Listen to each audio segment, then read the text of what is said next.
दोस्तों, किसी शहर में एक हिंदू पंडित रहता था जो अपनी जहालत की वजह से लोगों में बहुत मकबूल और मशहूर था। उस पंडित की खास बात यह थी कि वह इस्लाम और मुसलमानों से सख्त नफरत करता था, यानी कि इस्लाम और मुसलमानों के खिलाफ था। और अक्सर वो मुसलमानों के खिलाफ बेहुदा सवालात निकालता और लोगों को चैलेंज करता था और कहता कि मेरे इन सवालात के जवाब दे दो, मैं इस्लाम को कबूल कर लूंगा, मैं मुसलमान हो जाऊंगा। इस तरह से वो अपनी इस गंदी सोच को दिखाकर मुसलमानों को नीचा दिखाता, जिसको देखकर वह हिंदू पंडित बहुत खुश होता था। इस तरह से उसे अपने इल्म पर बहुत गुरूर हो गया था। फिर एक बार उस हिंदू पंडित ने 3 सवाल बनाए और मुसलमानों को चैलेंज कर दिया कि अगर कोई मेरे इन 3 सवाल के जवाब दे देता है तो मैं इस्लाम कबूल कर लूंगा। दोस्तों, वह सवाल कुछ इस तरह के थे कि जिनका जवाब बड़े आलिम के पास भी मौजूद नहीं था। और इस तरह से उस हिंदू पंडित का डंका एक बार फिर से जोर पकड़ लिया। उस हिंदू पंडित के वह 3 सवाल कुछ इस तरह के थे। उसका पहला सवाल तो यह था कि जब आज तक किसी ने अल्लाह को देखा नहीं है, तो फिर तुम लोग पहले कलमे में अल्लाह के एक होने की गवाही कैसे देते हो, और तुम ऐसा क्यों कहते हो कि अल्लाह के सिवा कोई माबूद नहीं है।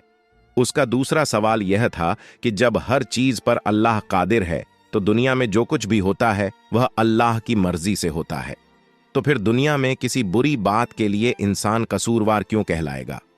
और उस हिंदू पंडित का तीसरा सवाल यह था कि तुम कहते हो कि शैतान आग से बना है, वहीं दूसरी तरफ अल्लाह ताला कहता है कि कल कयामत के दिन शैतान को जहन्नम की आग में डाला जाएगा। तो जब शैतान खुद आग से बना है तो उस आग में शैतान का क्या बिगड़ेगा, भला आग पर आग का क्या असर होगा।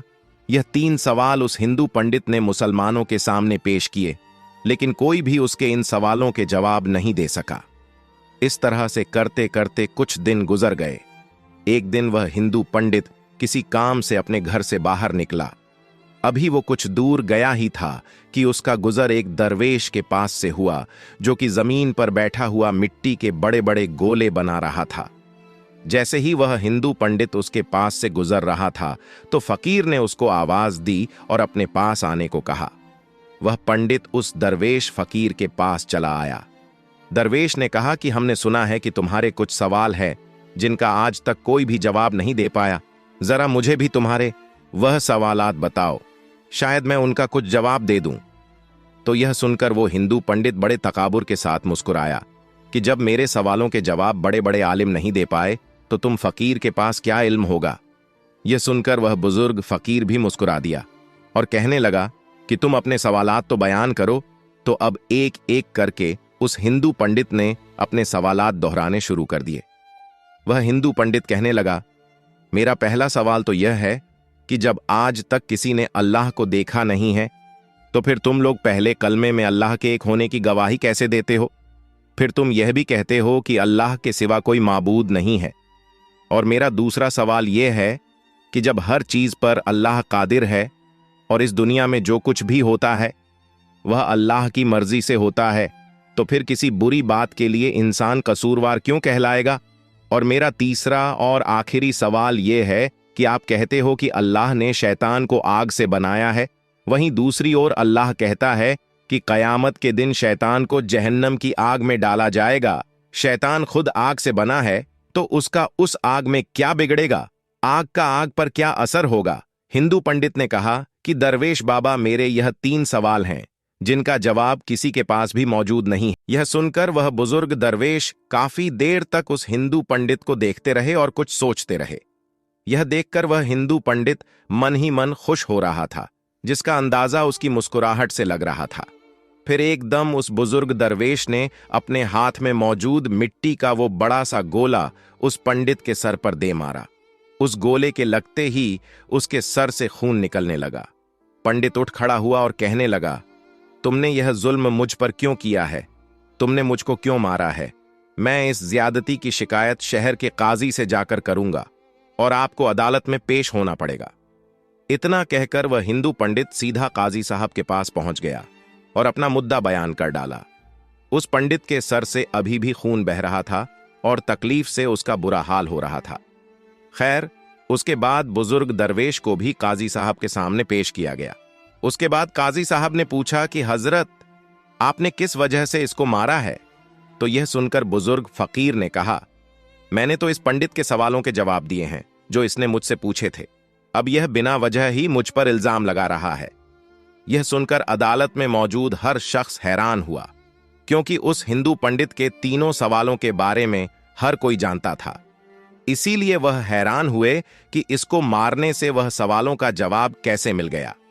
इतने में काजी साहब कहने लगे कि अच्छा बताओ, कहां हैं इसके सवालों के जवाब? हमें तो कहीं पर कोई जवाब नजर नहीं आ रहे हैं इस पर। वह बुजुर्ग दरवेश फरमाने लगे, काजी साहब, इसने मुझसे पहला सवाल यह किया था कि जब अल्लाह दिखाई नहीं देता है तो फिर तुम कैसे उसकी मौजूदगी की गवाही देते हो?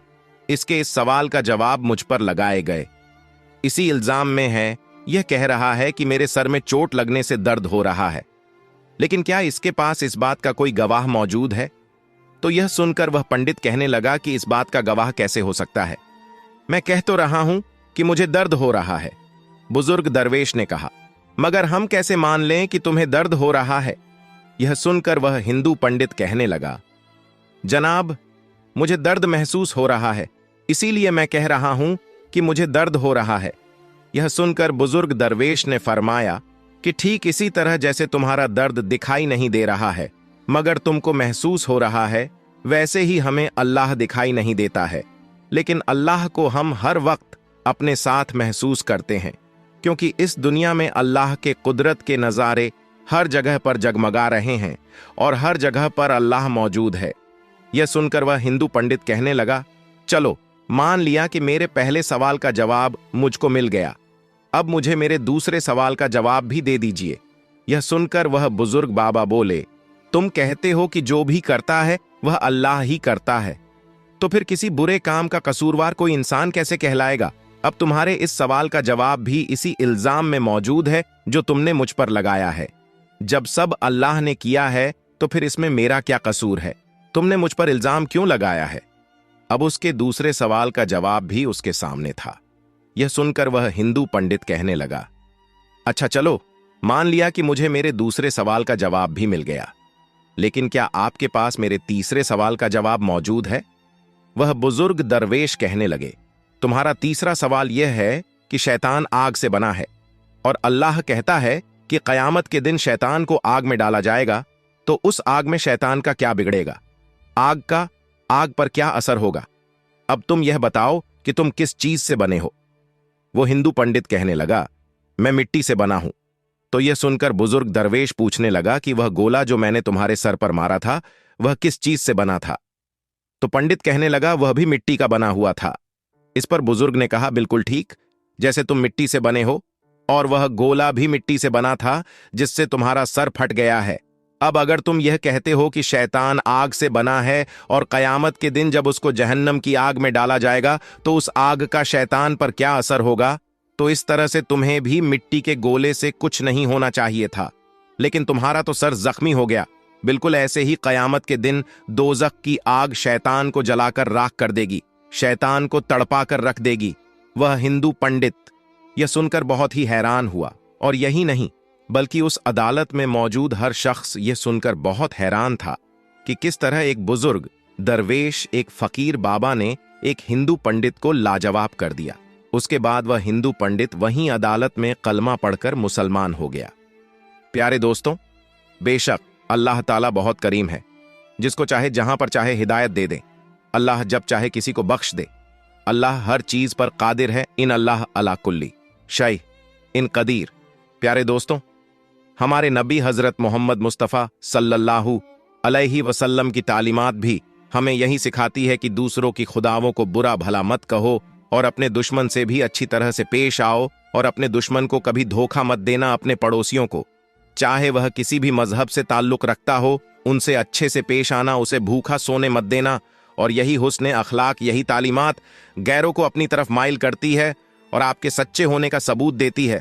तो प्यारे दोस्तों, उम्मीद करते हैं कि आपको आज का यह वीडियो पसंद आया होगा। इस वीडियो को हर बार की तरह आप शेयर कर दीजिए। हम मिलेंगे आपको अगली वीडियो में, तब तक के लिए अल्लाह।